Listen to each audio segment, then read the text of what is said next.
ಹೆಸರು ಗಾಳಿಯ ಮೇಲೆ ಉಷ್ಣದ ಪರಿಣಾಮ. ನಮಗೊತ್ತು ಗಾಳಿಯಲ್ಲಿ ಅಣುಗಳು ಸಡಿಲವಾಗಿ ಜೋಡಣೆಯಾಗಿರ್ತಾವೆ, ತೀರಾ ಸಡಿಲವಾಗಿ ಜೋಡಣೆಯಾಗಿರ್ತಾವೆ. ಹೌದು, ಆ ಗಾಳಿ ಉಷ್ಣ ಬಡಿತಂದ್ರ ಅದರಲ್ಲಿರುವಂತಹ ಅಣುಗಳು ಹೆಂಗ್ ದೂರ ದೂರ ಸರಿತಾವ ಅನ್ನೋದನ್ನ ಪ್ರಯೋಗದ ಮುಖಾಂತರ ಏನ್ ಮಾಡೋದು ನಾವು. ಏನೇನ್ ತಗೋದ ಸಾಮಗ್ರಿ, ಒಂದು ಬಾಟಲ್ ತಗೊಂಡವ, ಬಾಟಲ್ಗೆ ಏನ್ ಮಾಡಿದ್ವಿ, ಒಂದ ಬಲೂನ್ ಅನ್ನ ಸಿಕ್ಸಿದವು. ಎರಡು ಪಾತ್ರೆಗಳನ್ನ ತಗೊಂಡವು, ಆ ಪಾತ್ರೆ ಒಳಗ ಒಂದು ಪಾತ್ರೆ ಒಳಗ ತಂಪಾದ ನೀರನ್ನು ತೆಗೆದುಕೊಂಡಿದ್ದೇವೆ, ಇನ್ನೊಂದು ಪಾತ್ರೆಯಲ್ಲಿ ಬಿಸಿ ನೀರನ್ನು ತೆಗೆದುಕೊಂಡಿದ್ದೇವೆ. ನಮಗೊತ್ತು ಬಿಸಿ ಬಡಿತು ಅಂದ್ರ ಅಣುಗಳು ಏನಕ್ಕವು ದೂರ ದೂರ ಸರಿತಾವು, ಗಾಳಿಯಲ್ಲಿರುವ ಅಣುಗಳು ಏನಕ್ಕವು ಹಿಡಿತಾವೆ. ತಂಪಾತಂತಂದ್ರ ಗಾಳಿಯಲ್ಲಿರುವಂತಹ ಅಣುಗಳು ಏನಕ್ಕವು ಸಾಂದ್ರೀಕರಣಗಳು ಕುಗ್ಗುತ್ತವೆ.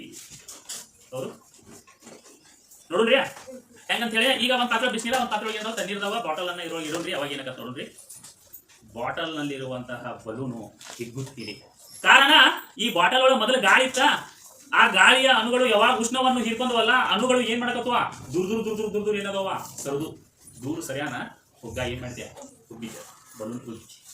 ಹೌದು, ಅದ ಬಾಟಲ್ ಅನ್ನ ತೆಗೆದು ನೋಡ್ರಿ, ಬಲೂನ್ ಏನ್ ಮಾಡತತ್ಯ ಕುಗ್ಗಾತತಿ. ಯಾಕೆ ಕುಗ್ದಿ? ಇದರಲ್ಲಿರುವಂತಹ ಅಣುಗಳು ಏನಾದವ ಸಂಕೋಚನೆಗೆ ಒಳಪಟ್ಟು ಅದರೊಳಗಿನ ಉಷ್ಣ ಏನಾಯ್ತು ಕಡಿಮೆ ಆಯ್ತು. ಕಡಿಮೆ ಆದ್ಮೇಲೆ ಅಣುಗಳು ಏನಾಗತ್ತತ್ವ ಸಮೀಪ ಬಂದುವ. ಗಾಳಿ ಅಣುಗಳು ಸಮೀಪ ಬಂದು ಅದ್ರ ಸೈಜ್ ಏನತ್ತ ಸಣ್ಣದ ನೋಡ್ರಿ. ಅದೇ ರೀತಿಯಾಗಿ ಬಿಸಿನೀರ್ ಒಳಗೆ ಇಟ್ಟು ಅಂತ ನೋಡ್ರಿ ಏನಾಗತ್ತತ್ಯಾ ಉಬ್ಬಾತತಿ. ಹೌದು ಹೌದು, ಉಬ್ತ್ಯಾಕ ಒಳಗೆ ಗಾಳಿ ಇತ್ತ, ಆ ಉಷ್ಣವನ್ನ ಹೀರ್ಕೊಂಡ ಅಣುಗಳು ಏನಾದವ ದೂರ ದೂರ ಸೌದು ದೂರ ದೂರ ಸರಿಯಾನ ಹುಗ್ಗ ಏನಾತ ಬಲೂನ್ ಏನಾತ. ಅದೇ ರೀತಿಯಾಗಿ ನೋಡಿ ಏನಾದ ಬಲೂನ ಸಣ್ಣದಾತು ಕುಗ್ಗಿದ್ದು.